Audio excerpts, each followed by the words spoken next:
관절염에 쓰이는 600여 종의 천연물 중 과학적인 스크리닝을 통해 항염 및 항산화 효과가 높은 3가지 생약을 선별하여 새롭게 조합한 국내 천연물 신약 1호 조인스정.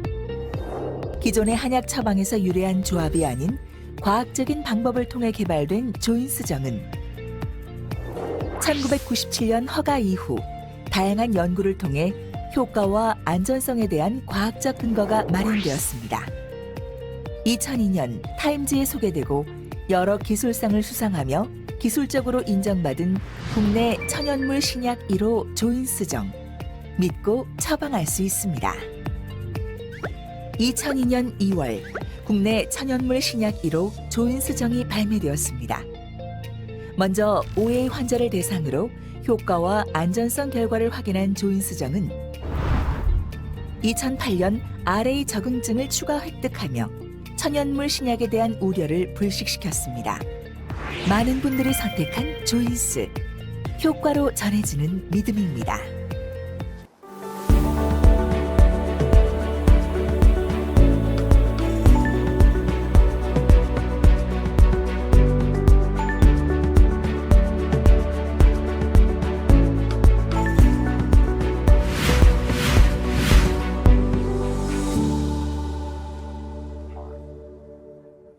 에서 좀 디스커션을 해보겠습니다.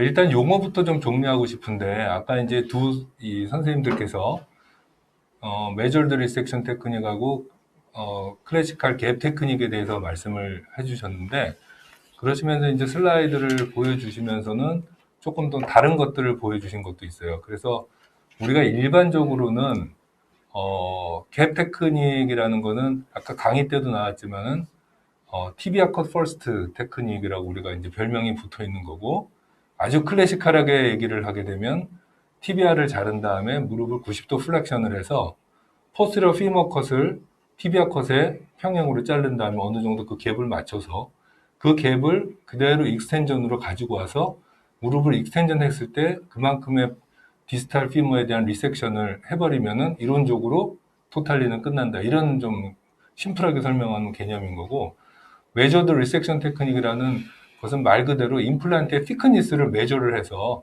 그만큼을 가상적으로 다 자르면 되겠다. 그래서 그거를 할 때는 사실은 좀 신경 써야 될 건 뭐냐면 물론 인스트루먼트가 그렇게 제작이 되겠지만은 어떤 인스트루먼트는 임플란트의 두께가 8mm입니다. 디스탈하고 포스테리어가. 그 다음에 어떤 임플란트는 디스탈과 포스테리어가 1mm 차이가 나는 것도 있고요. 어떤 임플란트는 심지어는 포스테리어가 훨씬 더 굵은 우리가 보통 얘기하는 하이플렉스 타입의 토탈리 컴포넌트들은 포스테리어 쪽이 상당히 두껍게 디자인이 되어 있죠. 그렇기 때문에 그 thickness 자체가 내가 9mm를 잘랐다, 8mm를 잘랐다 이 자체가 메저드 리섹션 테크닉이 아니고 내가 쓰는 임플란트의 두께만큼 잘라야지 그게 메저드 리섹션이다 하는 거를 좀 말씀을 드리고 싶어요. 그래서 여러분들이 특히 뭐 펠로우나 아니면 전공 선생들의 수준에서는 그런 거 생각을 못 하셨겠지만은 임플란트의 thickness가 회사마다 1mm, 2mm 차이가 난다. 그리고 그거를 감안해서 절제를 해야지 오리지널 메저드 리섹션에 집중할 수 있다. 이런 말씀을 드리고 마지막으로 모디파이드 갭 테크닉이라는 게 있습니다. 제가 주로 하는 수술 방법이고 여기 선생님들도 강의하시면서 일부 케이스에서 보여주셨던 방법인데요. 그거는 메저드 리섹션 테크닉과 갭 테크닉을 일부 혼용하는 방법이죠. 그래서 아까 말씀드렸지만 클래시컬 갭 테크닉은 티비아 컷 퍼스트를 한 다음에 무릎을 플렉션해서 플렉션 갭을 먼저 구현을 하는 건데 마디파이드 갭 테크닉은 메저드 리섹션 테크닉만큼 임플란트 두께만큼 자르기는 자르되 익스텐전 갭을 먼저 맞춰놓고 그렇기 때문에 티비아 컷 퍼스트를 하던 디스탈 피머 퍼스트를 하던 상관은 없는데요. 보통은 우리가 디스탈 피머 컷을 먼저 합니다. 그래야만 티비아 컷 하는 공간이 더 쉽게 나오거든요. 그래서 디스탈 피머 컷 퍼스트 테크닉이라고 뭐 굳이 말한다면 할 수 있겠는데요. 디스탈 피머를 자른 다음에 그 다음에 티비아를 잘라가지고 익스텐전을 렉탱글러 스페이스로 만들고 그 다음에 거기에 따라서 플렉션을 맞추는 그렇지만 전반적인 본의 티크니스, 자르는 티크니스는 메저드 리섹션에 기초하는 그런 머디파이드 갭 테크닉을 많이들 사용하고 있고, 저는 뭐 한 15년 넘게 머디파이드 갭 테크닉으로만 거의 토탈리를 하고 있습니다. 그래서 크게 보면 이런 식으로 갭 테크닉과 메저드 리섹션 테크닉과 그 다음에 익스텐전 갭을 먼저 구현하면서 메저드 리섹션 테크닉으로 골절제를 하는 모디파이드 갭 테크닉이 있다. 이렇게 여러분들이 좀 이해를 하셔야 되겠습니다. 질문을 두 분께 먼저 드리면 12월 베루스가 있는 경우가 사실 우리가 더 많잖아요. 보통 발가스니는 이제 우리가 수술한 인치던스는 좀 드문 것 같고, 바루스니에서 뭐 우리가 보통 얘기할 때는 한 15도 이상 정도 바루스 되는 걸 12월 바루스 디포머티라고 그러고, 아마 그 수가도 좀 더 많이 받는 걸로 책정이 15도 이상이면 되어 있습니다. 그렇게 될 때는 머디파이드 갭 테크닉하고 클래시컬 갭 테크닉 어느 거를 주로 두 선생님들은 선호하세요?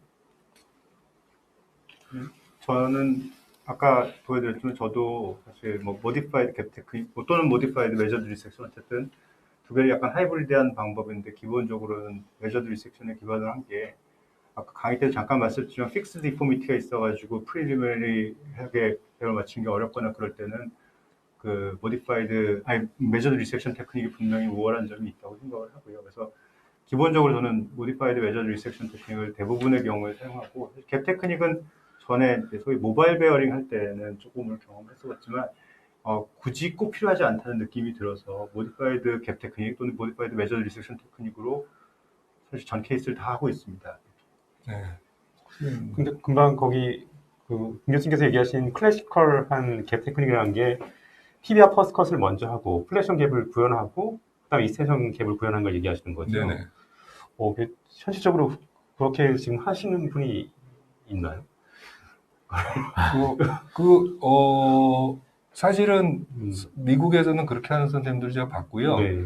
특히 아까 잠깐 얘기가 나왔지만 우리 옥스퍼드 네네. 유니는 아주 그 클래식한 그렇죠. 갭 테크닉에 네. 기초하죠. 그래서 네. 우리가 플렉션에서 플렉션 갭을 만든 다음에 그 다음에 이제 리머를 이용해 가서 계속 1mm씩 잘라가면서 그 플렉션 갭만큼 디스탈을 리밍을 해버리면은 아주 수술은 끝나지 않습니다. 네. 그래서 그런 개념으로 토탈리를 이제 적용하면은 네. 그렇게 되죠. 저 같은 경우도 이제 UK 할 때 이제 모바일을 안 쓰고 픽스 쓰지만 픽스 할 때도 이제 금방 했던 이렇게 클래시컬한 갭 테크닉처럼 네. 티비아 컷을 먼저 하고 뭐 순서는 다르지만 그때 익스텐션 갭을 먼저 구현한 다음에 그때 익스텐션 갭을 또 갭에 따라 자르는 거죠. 이제 티비아 퍼스트 컷에 맞춰서 그럴 수도 있지만 실제로 이제 현실적으로는 그 클래시컬한 그런 갭 테크닉을 토탈리에 적용하기는 좀 제 실력이 모자라서 그런지 모르겠지만 굉장히 어렵게 느껴져서 당연히 이제 저도 모디파이드한 갭 테크닉을 쓰고 금방 제가 케이스에 보여드렸지만 사실 베루스가 심하고 프레셔 컨트롤이 심하지 않다 그러면 저 같은 경우는 티비아 퍼스컷 하는 게 사실 시간이 좀 많이 걸리고 이게 좀 성가신 프로시저여가지고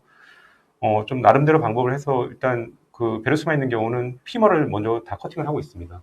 대신 이제 포스를 컷을 할 때 티비아 롱액시스를 보고 잠정적으로 약간 그 갭을 유지할 수 있도록 해서 하고 있는 편입니다. 그러니까 요즘은 이제 좀 트렌드가 말씀하셨듯이 클래시컬 갭하기는 좀 어려우니까 네. 이제 바뀌긴 하는데, 그렇게 따지면 이제 두 개로 나눠지는 것 같아요. 하나는 방금 말씀하셨듯이 피머에 올인원 컷을 해가지고 네네. 한 번에 그냥 피머를 안테리어부터 해가지고 포스terior 챔버컷까지 다 한 번 자르고 네. 그 다음에 이제 티비아를 잘라갖고 맞추는 방법이 네네. 있고, 그게 어떻게 보면 메저드 리섹션 좀 가깝겠죠. 그렇죠. 한 번에 맞습니다. 싹싹 다 네네. 잘라버리니까. 그 다음에 또 한 가지는 아까 말씀드린 대로 모디파이드 갭을 해서 과거에는 플렉션을 맞췄지만 익스텐전을 맞추고 플렉션을 갖다 대서 익스턴 로테이션을 네. 조금씩 조절해보는 그런 방법을 이제 쓰고 있는데, 피머의 올인원 컷을 좀 개인적으로는 안 좋아합니다. 왜냐하면은 소프트 티슈 릴리즈가 이게 좀 수술 시간별로 조금씩 스텝 바이 스텝으로 가게 되는데, 맨 처음에 들어갈 때 올인원을 다 해버렸을 때 과연 포스테리어 갭하고, 지금 아까 두 선생님들 계속 말씀하시는 게 보면은 이 포스테리어 갭은 늘어난다. 수술하면서 늘어난다. 특히 뭐 박스컷 하면 또 네, 늘어난다. 맞습니다. 이런 말씀하셨거든요. 그러면 뭐 CR 쓰면 상관이 없겠지만 PS를 하는 경우에 얼마나 늘어날지를 감을 잡고 올인원을 한 번에 다 버리겠냐, 이런 게 있어요. 거기에 맞습니다. 대해서는 네. 어떻게 생각해서 올인원을 하신다고? 이게 이제 그 플렉션 익스텐션 세이탈 임밸런스를 얘기하시는 거잖아요. 그렇죠. 예. 그래서 저 같은 경우는 이제 금방 말씀한 게 좀 우려돼서 저도 PS를 쓰기 때문에 그 매니팩처링 컴퍼니에서 제공하는 그 컷 가이드를 쓸 때 보통 이제 PS 때 쓰는 것보다는 2mm 정도 언더컷을 합니다. 그냥 잠재적으로 이제. 그래서 그렇게 해서 또 박스 커트랑 늘어날 거를 좀 우려해서요, 이제. 네. 그러면 이제 완벽하지는 않지만 대강 좀 맞고 또 플래션 갭은 약간 넓어도 괜찮지 않습니까? 이제 네. 한 3mm 정도 넓어도 괜찮아가지고 그런 식으로 하고 있습니다. 잠깐 저랑 악수 한번 하실까요? 네.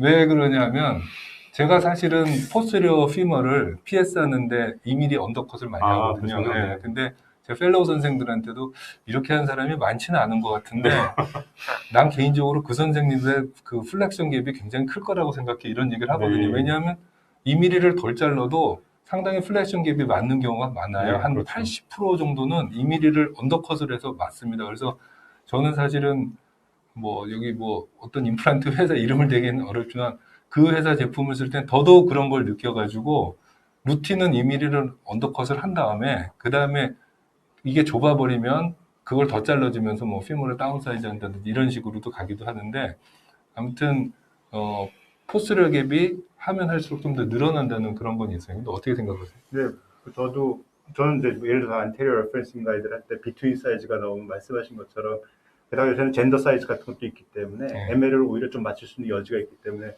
우선은 좀 큰 사이즈로 커팅을 하고 너무 처음부터 렉탱귤러 똑같이 플렉션과 익스텐션을 맞추기보다는 말씀하신 것처럼 특히 뭐 오스테오파이트 제거하고 여러 가지 과정에서 더 늘어날 수 있는 여지가 네. 있기 때문에 조금은 플렉션 갭이 타이트해도 나중에 또 조정할 수 있는 여지가 있다고 생각해서 네. 특히 비트윈 사이즈, 안테리어 레퍼런싱의 비트윈 사이즈 같은 경우에는 저는 일단은 큰 사이즈로 커팅을 하고 네. 하는 편입니다. 그 저도 뭐 시야를 요즘 드물게 씁니다만은 과거엔 시야를 한 45% 정도까지도 썼었는데요. CR 쓸 때하고 PS 쓸 때하고 조금 다른 것 같아요. 그래서 PS는 사실은 뭐 임플란트 제작대로 포트를 자르거나 심지어는 약간 1, 2mm를 더 자르면서 이제 CR을 맞춘 경우도 있는데 PS는 오히려 1mm를 덜 잘라야 더 잘 맞는 그런 느낌을 개인적으로 받았고 아까 그 플렉션 컨트랙트 심한 거 굉장히 수술 잘해주신 거 네네네. 보여주셨는데 거기서 이제 디스탈 피머를 먼저 더 자른다. 이거는 되게 일반적인 방법인데 네네. 이제 티비아 쪽은 사실은 좀 더 잘라주면 티비아 서페이스 면이 적어지면서 네, 맞습니다. 티비아 사이즈 맞추기도 어렵고 네, 네. 그다음에 또 그 로드를 다 받는데 그 받는 면적이 작아지기 때문에 임플란트의 그 루즈닝이나 얼리 페일리어가 올 수 있기 때문에 사실은 티비아 컷은 저는 개인적으로는 8mm 정도에서 잘라서 어떻게 네.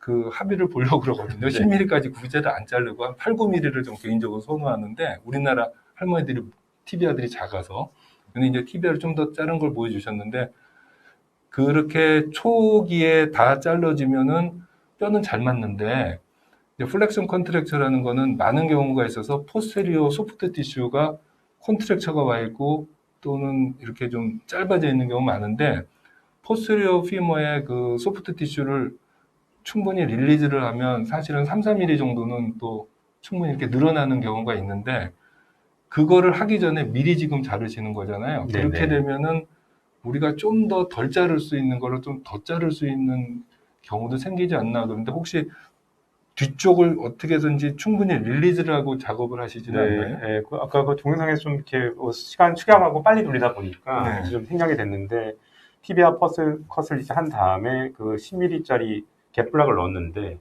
뭐 프레시 컨트랙처가 한 20도 정도 남아있더라고요. 그래서 이제 할 수 없이 이제 눌러보고 또 리리스를 했는데도 보니까 도저히 이게 컨트랙처가 교정이 안 돼서 이것도 디스탈 피머 컷은 아까도 말씀드렸지만 3mm 이미 했기 때문에 콜라테럴 리가먼트가 이제 성행할 것 같아서 더 이상 거기서 할 수가 없고 그래서 저희도 할 수 없이 궁여지책으로 이제 티비아 3mm 오버컷을 선택을 했었습니다. 네.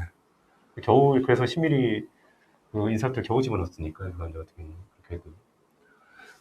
페모럴 익스터널 로테이션을 정하는데 네. 요즘에 이제 그 인스트루먼트들을 보면은 0, 3, 5, 7 돼 있는 회사들 것도 있고 네네. 0, 1, 2, 3, 4, 5, 6, 7, 8, 9 이렇게 쫙 친절하게 나와 있는 네, 것들도 네. 꽤 있는 것 같아요. 그러면 이제 0, 1, 2, 3, 4가 있으면 막 갈등이 생기지 않습니까? 3도 할까, 4도 할까, 네, 막 그렇죠. 이런 식으로. 3에서 5로 가기는 뭐한데 4로는 갈 수 있을 것 같고 이런 생각을 많이 하는데 0, 3, 5, 7을 주로 쓰세요? 아니면 0, 1, 2, 3, 4, 5, 6, 7 있는 걸 주로 쓰시나요? 수사 교수님. 말씀하신 것처럼 뭐 특정 회사를 얘기하긴 그렇지만 진짜 0357 쓰는 거를 한 60% 정도 쓰는 것 같은데 다른 회사는 0부터 7까지 있는 거를 갖다가 쓰고 있습니다. 근데 그래도 사실 0부터 7까지 있는데도 관습적인지 모르겠는데 이상하게 4도나 2도를 돌리지 않고 3, 5, 7로 가는 경우가 조금 더 많은 것 같습니다. 그건 네. 아무래도 제 관습적인 게 좀 있는 것 같습니다. 그렇죠. 네. 선생님 어떠세요? 저는 0에서 이렇게 아날로그식으로 이제 0에서 7, 8까지 있는 거를 주로 선호하는데요. 이제 보통 저는 이제 요즘 포스럴 레퍼런싱을 주로 하다 보니까 이상하게 같은 데서 하더라도 포스럴 레퍼런싱 기본은 좀 프리하게 돌릴 수 있는 그 인스트루먼트를 많이 제공을 하더라고요. 그래서 선호하고 있고 좀 전에 소개드렸지만 이제 볼 때 이제 이게 저 같은 경우도 0도에서 한 7도까지 많이 해서 이스로레이션 하면 7도까지 돌릴 경우가 있고 적게는 이제 0도 이게 밸브스니 같은 경우 0도를 이제 이스로레이션에서 선택하는 경우도 있는데 그 0도 7도 내에서는 어떻게든 유지하려고 노력을 합니다. 이제 7도는 좀 너무 강한 것 같고 또 노칭 생길 수 있을 것 같고 0도보다 인터너시를 가게 되면 또 파트라 피머랄 또 미케니즘이 깨질 것 같아가지고 더블 체킹하는 거죠. 이제 갭 테크닉을 발전식을 하지만 포스럴 코드라 X에 대해 가지고 0에서 7도 정도 사이에 머물릴 수 있도록 좀 더블 체킹하고 있습니다. 네. 방금 포스를 레퍼런싱 말씀하셨는데 포스를 레퍼런싱을 주로 하시고 네. 선생님은 저는 포스럴 레퍼런싱 기구를 하나는 쓰긴 하지만 대부분은 안테리어 레퍼런싱 하고 있습니다. 예, 그러면은 안테리어 레퍼런스를 프리프하는 분이고 포스터 레퍼런스를 프리프한다고 볼 수 있겠는데 각각 내가 왜 이걸 프리프하는지 좀 설명해 주시면 도움이 될 것 같은데. 네, 뭐 포스럴 레퍼런싱에 분명히 장점이 있지만 뭐 대표적인 얘기일 것 같습니다. 포스럴 레퍼런싱은 이제 자칫하면 노칭 같은 문제들에 있을 수 있고 특히 뭐 그거는 피머 컴포넌트가 플렉션 되거나 이런 때 있을 수 있고 안테리어 레퍼런싱은 항상 플렉션 갭이 너무 커지거나 작아지는 등의 문제들이 있거든요. 저는 그래서 어느 게 꼭 우월하다기보다는 사실 노칭 같은 거 생기는 게 더 크리티컬 이런 느낌이 들고 사실 그 갭 같은 거는 아까 말씀드린 좀 언더컷을 한다든가 이걸로 조정이 할 수가 있다고 생각해서 안테리어 레퍼런싱으로 먼저 그런 거 그 노칭적인 문제를 클리어하고 하는 편입니다. 그런 쪽에서 안테리어 레퍼런싱 아니고 특별히 어느 게 더 우월하다고 생각하지는 않겠습니다. 저는 포스럴 레퍼런싱 쓰는 게 뭐 교과서적인 얘기지만 플렉션 갭을 일정하게 만들려고 그렇게 하고 있고요. 그다음에 노칭이 저도 우려가 되죠, 이제. 그래서 옛날엔 저도 엔트럴 레퍼런싱 주로 쓰다가 한 3년 전부터 바꾼 것 같은데요, 이제. 그래서 엔트럴 레퍼런싱은 극복하기 위해서 다행히 요즘 임플란트 디자인이 좀 옵션이 많은 게 나와가지고 옛날에는 갭이 3mm였다가 2mm로 주는 디자인이 있어서 그런 경우는 좀 노칭이 줄어드는 것 같고 아니면 정말 어차피 비틴 사이즈에서 노칭이 생길 것 같으면은 약간 수작업으로 이제 약간 이제 피머럴 컴포넌트를 이제 플렉션하는 방향으로 조정해가지고 네. 노칭을 좀 피하고 있습니다. 우리 로보 선생님은 안테리어 포스를 레퍼런싱 필요가 없나요?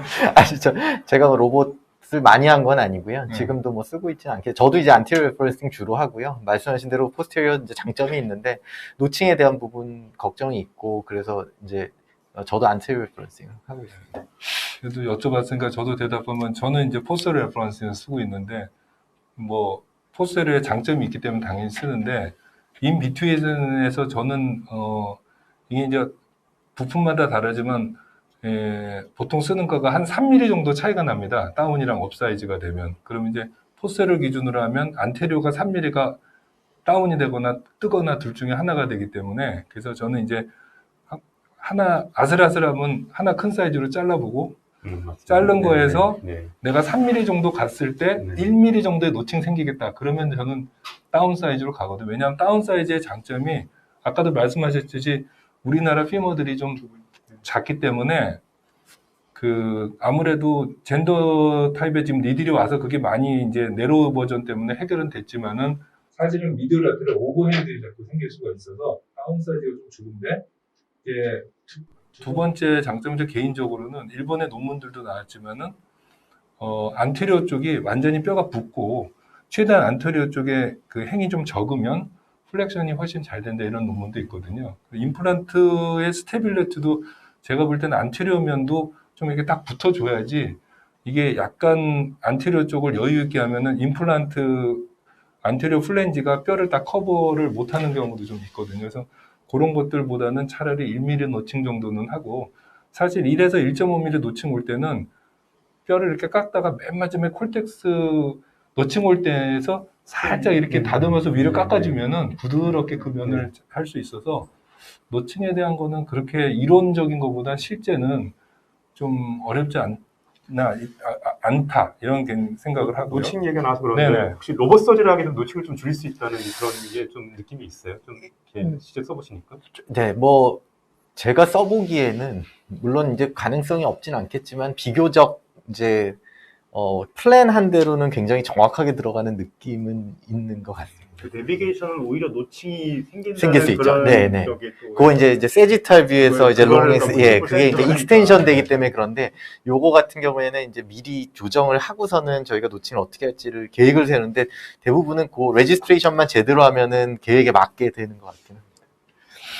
로봇 수술이 이제 뭐 저도 하고 저는 이제 로봇학을 한 다음에 조금 롱텀 네거티브한 논문을 쓰기는 했지만은 그 차이가 없다 이런 걸로 쓰긴 했지만은 아까도 말씀드렸듯이 그 이런 첨단 치료에 대한 거는 우리가 이제 해야 되는데 그 로봇 TKA를 수술 시간을 좀 줄이는 거 특히 이제 숙련된 연자들 입장에서 볼 때는 상당히 빨리 본컷은 끝나는데 네. 로봇 수술의 최대 단점 뭐냐 하면 소프트 티슈 릴리즈는 어차피 서전이 해야 된다는 거거든요. 그러니까 로봇이 소프트 티슈 릴리즈를 같이 해줄 수 있다 그러면 굉장히 많은 서전들이 그 로봇을 하려고 그럴 겁니다. 그런데 결국은 소프트 티슈 릴리즈는 우리가 다 해야 되고 본 자르는 것만 로봇이 정확하게 잘라주니까 내가 로봇만치는 아니지만 흉내는 낼 정도로 자를 수 있다 이런 서전들이 굳이 그거를 안 하는 것 같아요. 네. 그래서 거기에 대해서 한번 메시지를 끝나기 전에 한번 네네. 주시죠. 굉장히 중요한 말씀이고요. 어차피 로봇을 쓰더라도 서전의 역할은 굉장히 중요하고 리가멘트 밸런싱 부분에서는 서전이 할 수밖에 없는 부분이고요. 이제 그런 부분은 당연히 이제 서전들이 해야 되는데 이제 그 말씀하신 대로 이제 로봇이 어느 정도까지 이제 발전을 하면서 그런 거를 커버할 수 있을지 근데 그런 부분은 이제 제가 생각해도 할 수 있는 부분은 아닌 것 같습니다. 근데 그래서 어쨌든 아까 뭐 말씀하신 거 이제 테크닉이 계속 발전하기 때문에 이제 그런 부분에 대해서도 이제 추후 좀 기대를 할 수 있는 부분이 있지 않을까 이렇게 생각합니다. 한 가지 제한점은 수술하면서 소프트 티슈가 좀 늘어나면서 우리가 아까 2mm 언더컷도 할 수 있고 뭐 살짝 1mm 더 자를 수도 있는데 수술 전에 그 환자의 소프트 티슈가 고려되지 않은 상태에서 우리가 메저링 한 걸로 그냥 그 플래닝 한 걸로 로봇이 잘라주기 때문에 거기서 나오는 그 미스매치가 있는 케이스는 또 어떻게 해결할 것인가 그게 네. 또 한 가지 숙제가 될 것 같아요. 네네네. 그건 어떻게 생각하세요? 네. 그러니까 어차피 로봇으로 하는 거 중간에 이제 예를 들면 디스탈 피머 컷, 프록시멀 티비아 컷을 하고 나서 예를 들면 미디얼 플렉션에서 미디얼 갭이 좁다. 그러면 이제 로테이션을 더 한다거나 이제 갭 밸런싱을 더 한다거나 그건 이제 서전의 필로소피이자 이제 초이스가 될 것 같습니다. 이제 그런 부분을 어떻게 할 거냐. 근데 대부분 지금 보면은 조금이라도 로봇이 아까 말씀하신 대로 시간이 조금 더 걸리거든요. 이제 기구 세팅하는 거, 레지스트레이션 하는 거, 핀 넣는 거 해서 빨라도 매뉴얼보다 물론 이제 뭐 처음 하시는 분이 아니면 어느 정도 익스피리언스 경험이 많으신 서전들이라면은 그 매뉴얼보다 로봇이 빠를 수는 없을 것 같습니다. 자, 아무리 시간을 줄인다고 하더라도. 근데 이제 거기에서 이제 어느 정도까지 그걸 또 변형하거나 그러면은 더 시간이 걸리거든요. 그러니까는 점점 어쨌든 로봇을 이제 회사 쪽도 그렇고 서전도 그렇고 가능하면 빨리빨리 아까 말씀하신 대로 본컷하고서 빨리빨리 진행하는 거면 되는데 그렇게 되면 결국 이제 메저드 테크닉에 가위 가깝게 되고 그 다음에 이제 리가멘트 밸런싱을 하게 되는데 중간중간에 이제 한다고 하더라도 그래서 그런 부분에서는 조금 아까 말씀하신 대로 이제 좀 서전들이 더 고려를 해야 될 부분이라고 생각을 합니다. 단점이라고 생각하고요. 네, 감사합니다. 네. 여러분 뭐 디스커션 사실 너무 이게 핫토픽이라서 밤새도 할 수 있을 것 같지만 저희가 8시까지로 제한돼 있어서 이제는 마감해야 될 것 같습니다. 여러분들 오늘 웹 심포지움 많이 도움되셨죠 믿고 다음 심포지움도 많이 기대해 주십시오. 오늘 수고해 주신 세 분 연자들 너무 감사합니다. 네, 감사합니다. 네, 여러분 마치겠습니다. 안녕히 계세요. 관절염에 쓰이는 600여 종의 천연물 중 과학적인 스크리닝을 통해 항염 및 항산화 효과가 높은 3가지 생약을 선별하여 새롭게 조합한 국내 천연물 신약 1호 조인스정. 기존의 한약 처방에서 유래한 조합이 아닌 과학적인 방법을 통해 개발된 조인스정은 1997년 허가 이후 다양한 연구를 통해 효과와 안전성에 대한 과학적 근거가 마련되었습니다. 2002년 타임즈에 소개되고 여러 기술상을 수상하며 기술적으로 인정받은 국내 천연물 신약 1호 조인스정. 믿고 처방할 수 있습니다. 2002년 2월 국내 천연물 신약 1호 조인스정이 발매되었습니다. 먼저 5회 환자를 대상으로 효과와 안전성 결과를 확인한 조인스정은 2008년 RA 적응증을 추가 획득하며 천연물 신약에 대한 우려를 불식시켰습니다. 많은 분들이 선택한 조인스. 효과로 전해지는 믿음입니다.